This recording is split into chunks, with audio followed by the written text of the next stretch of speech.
I am Cristanidado. Bali, isa rin sa rason na bakit kami lumabas dahil sa patutunayan namin yung mga statement or affidavit ni Master Sergeant Orly Gutesa. Ito sir, hindi ito sundalo kami sir, hindi kami nagpapatukso sa mga pera. Gusto namin trabaho sana. Trabaho na kung saan mabuhay namin, ang pamilya namin para sa aming sariling sikap. So, ang nangyari kay Tap Orly Gutesa, kasi ako ang laging kasama, which is, pag may mga lakad, ako yung driver niya. Partner kami ni Orly Gutesa. Nalulungkot ako bakit ganun ang ginawa. Bakit, kung sino pa yung testigo, sino pa yung nagsasabi ng totoo, yun, bakit ganun tayo, sir? Nasamantala, hindi nila nare-realize yung buhay ng mga kababayan nating mahihirap. Lagi na lang naririnig, puro korupsyon. So yun ang rason, sir, na kahit walang bayad, kahit ano, willing kami magsakripisyo, mag-alay ng sarili namin para mabago tong kalakaran ng bansang Pilipinas, sir. Ito, sa mga media, andyan, alam ko, dahil ako ay isang driver ng media coordinator ni Congressman Saldico at ni Speaker Romualdez, PR.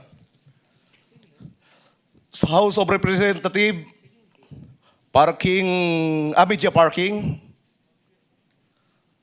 si Mr.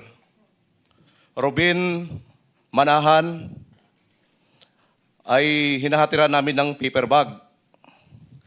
Si Mr. Ryan Papako, PR ng SOR din, doon din mismo sa media parking.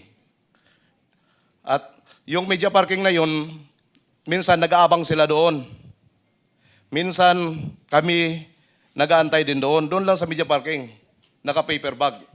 Minsan, nagmi-meeting doon sa bahay ni Ruben Manahan. Tapos, gabi kasi sir, hindi ko na ma-identify kung anong number ng bahay. Basta malapit lang sa SOR din. Pero kung kaya mong puntahan. Kailangan ko puntahan, sir. Alam Gagawin mong ko. puntahan. At i-elaborate ko kung anong... Sige. Doon binibigyan, one time, ng isang bag.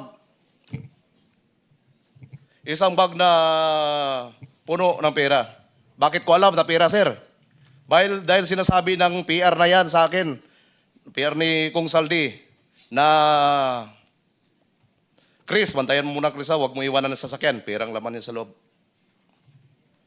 So, sa ganitong nangyayari sa atin ngayon, sir, gaya kanina, grabing panggigipit, unconstitutional talaga. Kami, sir, sundalo kami. Dating sundalo, nagserbisyo din sa bayan. Bakit may mga ganito? Kaya yan ang isa sa dahilan lumabas kami. Yun lang po, sir. Maraming salamat.